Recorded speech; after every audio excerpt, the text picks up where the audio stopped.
2024-এর শেষ শীতের আমেজ নিয়ে শুরু হতে চলেছে 2025। বছরের শেষ আর শুরুতে এমন কোনো বাঙালি নেই যিনি বাড়ির কাছে বা দূরে কোথাও না কোথাও একবার অন্তত চড়ুইবাতি বা পিকনিক করবে না।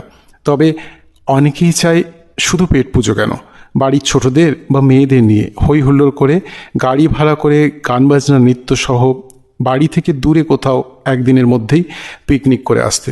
এবছর 2025-এ যারা নতুন জায়গায় যেতে চান তাদের জন্য এই ভিডিওটি। হরেক রকম নতুনত্ব, সব রকম সুবিধা সহ একটি নতুন জায়গা কলকাতা থেকে মাত্র 1.5 ঘন্টা দূরত্বে, বসিরহাটের কাছাকাছি টাকি রোডের উপর নতুন ঠিকানা ঘোষবাড়ি।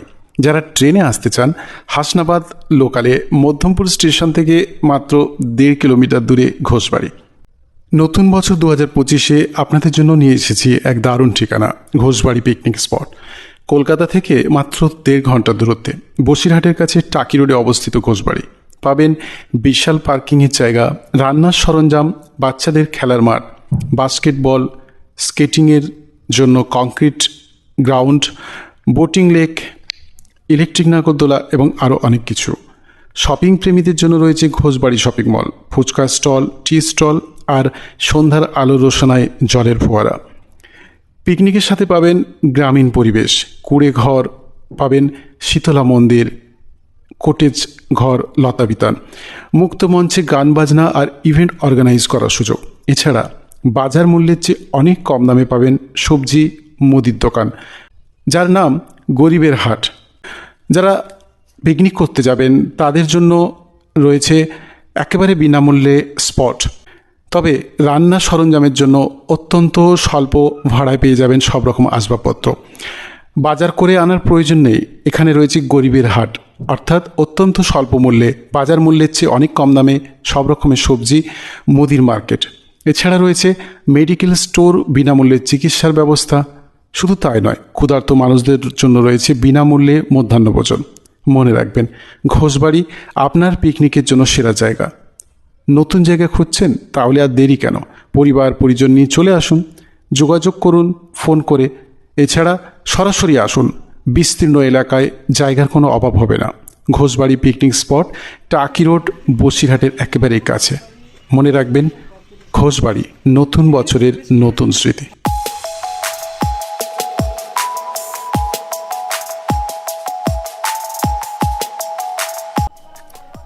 বন্ধুগণ, আপনারা দেখলেন বসিরহাটে ঘোষবাড়ি নামক একটি বিশেষ আকর্ষণীয় পিকনিক স্পট, বা যারা শীতের মরশুমে প্রত্যেক বছরে নতুন কোনো জায়গায় একটু অফবিট জায়গাতে গিয়ে কিছু সময়, সারাদিন সময় কাটিয়ে আসতে চান, বা বছর শেষে যারা পিকনিক করেন এবং অফিস ফেস্ট, গেট টুগেদার অথবা স্কুল থেকে বিভিন্ন জায়গায় আউটিংয়ের জন্য বেরোন, তাদের জন্য একটা নতুন ঠিকানা ঘোষবাড়ি। সব রকমের ব্যবস্থা আছে, আপনাদের নিশ্চয়ই দেখাবো। তার আগে ঘোষবাড়ির ওনার এবং এই মুহূর্তে ম্যানেজমেন্টের দায়িত্বে আছেন লাল্টু ঘোষ, ওনার কাছে জেনে নেব। হ্যাঁ, আপনার কাছে জানতে চাই, যারা ধরুন আগামী ডিসেম্বরে যারা পিকনিক করতে চায়, তারা যদি আসতে চায়, তাদের অনুমতি আছে কিনা? একদম, আমাদের সকলের জন্য ব্যবহার করতে পারে, পিকনিকের জায়গা ব্যবহার করতে পারে। সকলকে আমাদের আসার নিমন্ত্রণ রইল। আসুক, এখানে সম্পূর্ণ বিনামূল্যে এখানে পিকনিক পরিষেবা। আপনারাও আসতে পারেন, দূর থেকে আসতে পারেন। অনলাইনে আমাদের অ্যাডও দেওয়া আছে, আপনারা মন থেকে চাইলে এখানে আসতে পারেন। আমাদের এখানে সরাসরি আসতে পারেন, আপনারা লোকেশান পেয়ে যাবেন ঘোষবাড়ি। আপনারা যে কোনো দিন আপনারা যদি পিকনিকের জন্য চলে আসেন, ডাইরেক্ট কোনো রকম কথাবার্তা ছাড়াও আপনারা এখানে পিকনিকে চলে আসতে পারেন। আপনারা স্পট পেয়ে যাবেন সম্পূর্ণ বিনামূল্যে, কোনো সমস্যা নেই। আপনারা যদি ডেকোরেটরের জিনিসপত্র নাও নিয়ে আসেন, এখানে একদম লোকাল ডেকোরেটর আছে, সবসময় এদের সঙ্গে থাকে, তারাও আপনাদের ডেকোরেটরের মালপত্র দিয়ে দেবেন। তো আপনারা যে কোনো পজিশানে, যে কোনো দিন, যে কোনো সময় আপনারা ডাইরেক্টও চলে আসতে পারেন। কোনো রকম যোগাযোগ যদি আপনারা করতে না পারেন, আপনারা এই পিকনিক স্পটে চলে আসতে পারেন, আপনারা আসতে পারবেন। পিকনিকের উপযুক্ত পরিকাঠামো থাকবে সম্পূর্ণ বিনামূল্যে। আচ্ছা, কলকাতা থেকে এখানে যদি আসতে চাই, কতটুকু আনুমানিক সময় লাগতে পারে এখানে আসতে? কলকাতা থেকে 1.5 থেকে 2 ঘন্টা সময় লাগে। অ্যাকচুয়ালি আপনার মালঞ্চ রোড হয়ে, মানে ঘটকপুকুর থেকে, সায়েন্স সিটি হয়ে, ঘটকপুকুর থেকে মালঞ্চ রোড হয়ে আপনারা সরাসরি ঘোষবাড়িতে টাকি বসিরহাটের ঠিক মধ্যবর্তী ঘোষবাড়িতে ডাইরেক্ট ঢুকতে পারবেন। বা বারাসাত মধ্যমগ্রাম এয়ারপোর্ট থেকে যারা আসে, তারা এয়ারপোর্ট হয়ে মধ্যমগ্রাম বারাসাত হয়ে সোজা টাকি রোড ধরে ঘোষবাড়িতে চলে আসতে পারবেন। এটা একদম টাকি রোডের ধারেই অবস্থা। আচ্ছা, আমরা দেখলাম ঘুরতে ঘুরতে যে এখানে বেশ কিছু মুক্ত মঞ্চ আছে, স্টেজ আছে এবং খেলার একটা গ্রাউন্ড তৈরি আছে। এই ধরনের জায়গাগুলো ব্যবহার করার জন্য কি আপনারা কোনো ভাড়া নেন বা শর্তটা কি? না না, এখানে আমাদের এখানে ঘোষবাড়িতে একটা মুক্ত মঞ্চ তো আছে, সেই অনুষ্ঠানে যে কোনো অনুষ্ঠান আপনারা করতে পারেন এখানে সম্পূর্ণ বিনামূল্যে। আপনারা পিকনিকে এসেও আপনারা আমাদের মঞ্চে কোনো অনুষ্ঠান করতে পারেন সম্পূর্ণ বিনামূল্যে, কোনো পয়সা লাগে না। এছাড়া আপনি যে গ্রাউন্ডের কথা বলছেন, শুধু আপনি পাশে একটা ছোট গ্রাউন্ড মানে সিমেন্ট করা একটা গ্রাউন্ডের ভলি গ্রাউন্ডের কথা দেখছেন হয়তো, এছাড়াও অন্য অন্য গ্রাউন্ড এখানে আছে। এখানে ক্রিকেট শেখানো হয়, সেই ক্রিকেটের জায়গা উপযুক্ত, নেট এবং পুরো পরিকাঠামো, ফুটবল মাঠ আছে এবং সম্পূর্ণ বাচ্চারা খেলতে পারে, সম্পূর্ণ এতে কোনো পয়সা লাগে না।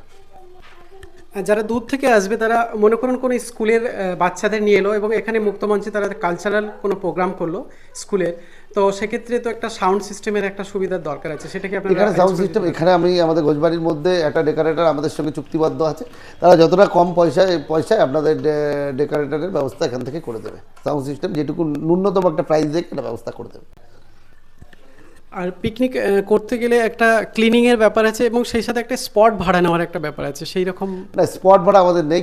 ক্লিনিং বিষয়টা হচ্ছে যারা আসবে তাদের ক্লিন করে দেওয়া তাদের দায়িত্ব। যদি আপনারা ক্লিন করতে না পারেন নিজেরা, তখন এখানে লোক আছে। আচ্ছা, প্রবেশের পথে দেখলাম সকলের বাড়ি ঘোষবাড়ি এইরকমভাবে সবাইকে ওয়েলকাম করা হচ্ছে, তো সকলের জন্য আপনাদের কি ব্যবস্থা, মানে সকলে আসলে তারা বিশেষ কি সুবিধা পাবে? দেখুন, ঘোষবাড়ির পক্ষ থেকে আমরা বিভিন্ন রকম সহযোগিতার হাত বাড়িয়ে দেওয়ার সাধারণ মানুষের চেষ্টা করে চলেছি। জানি না কতটা করতে পারি, সাধারণ মানুষেরও প্রচুর সাড়া আমরা পাই। যেমন এখানে প্রত্যেক দিন দুপুরবেলা আমরা অন্নদান পরিষেবা দিয়ে থাকি। যারা দারিদ্র্য সীমার নিচে বসবাস করে, দুবেলা সাধারণ মানুষ খাওয়া পায় না, প্রচুর মানুষ আছে তারা দুপুরবেলা এখানে আমাদের এখানে খাবার পায়। প্রত্যেক দিনই এটা চলে। এছাড়াও এখানে ফুটবল প্রশিক্ষণ দেওয়া হয় ফ্রি অফ কস্ট, ক্রিকেট প্রশিক্ষণ দেওয়া হয়, ছোট ছোট বাচ্চাদের নাচ শেখানো হয় এবং যারা টিউশনির অভাবে ঠিকমতো পড়াশুনো করতে পারে না সেই সকল বাচ্চাদেরকেও আমরা ফ্রিতে টিউশন দিয়ে থাকি। এখানে ঘোষবাড়ির একটু ভিতরে গেলে আপনি দেখতে পাবেন আমাদের এখানে একটা গরিবের হাট বলে প্রকল্প চালু করা হয়েছে। সেখানে আপনারা দেখতে পাবেন প্রত্যেকটা দৈনন্দিন জীবনে মানুষের যে সমস্ত সামগ্রীগুলো লাগে খুব সুলভ মূল্যে তারা সেই জিনিসগুলো এখান থেকে পেয়ে থাকে। যেমন মনে করুন চাল, ডাল, আটা, ময়দা, আলু, পেঁয়াজ থেকে শুরু করে শাক সবজি সব কিছুই, সেগুলো আমরা যে দামে মার্কেট থেকে যে প্রাইসে কিনতে পারি সেই প্রাইসেই সাধারণ মানুষকে দেওয়া হয়। কি কি আন্ডার কনস্ট্রাকশন যেগুলো চলছে তাগুলো পরিকল্পনা সেগুলো কি কি একটু আগাম জানিয়ে রাখুন। এখানে প্রায় গির্জা 25 ডিসেম্বরে উদ্বোধন হওয়ার কথা আছে। গির্জা এখানকার আশেপাশে কোনো গির্জা নেই, বৈশাখ সাব ডিভিশনে সেই মতো কোনো গির্জা নেই, সেই জন্য এখানে গির্জা আন্ডার কনস্ট্রাকশনে আছে। অরিজিনালি কি প্রেয়ার করতে পারবে? একদম 100%। প্রায় ওখানে ওই গির্জার মধ্যে প্রায় 300 লোক একসঙ্গে প্রেয়ার করতে পারবে। ঠিক আছে। এছাড়া এখানে আমাদের ঘোষবাড়িতে আমাদের যে পুরনো জিনিসগুলো আছে, আমাদের ঘোষবাড়ির যে পুরনো বাড়ি, সেই বাড়ি প্রায় ভগ্নপ্রায়। এই বাড়ির কিছু অংশ বিপজ্জনক বুঝে আমরা সেই অংশটাকে ভেঙে আবার নতুন করে তৈরি করা হচ্ছে এবং কনস্ট্রাকশনের কাজটা অনেকটা এগিয়ে গেছে।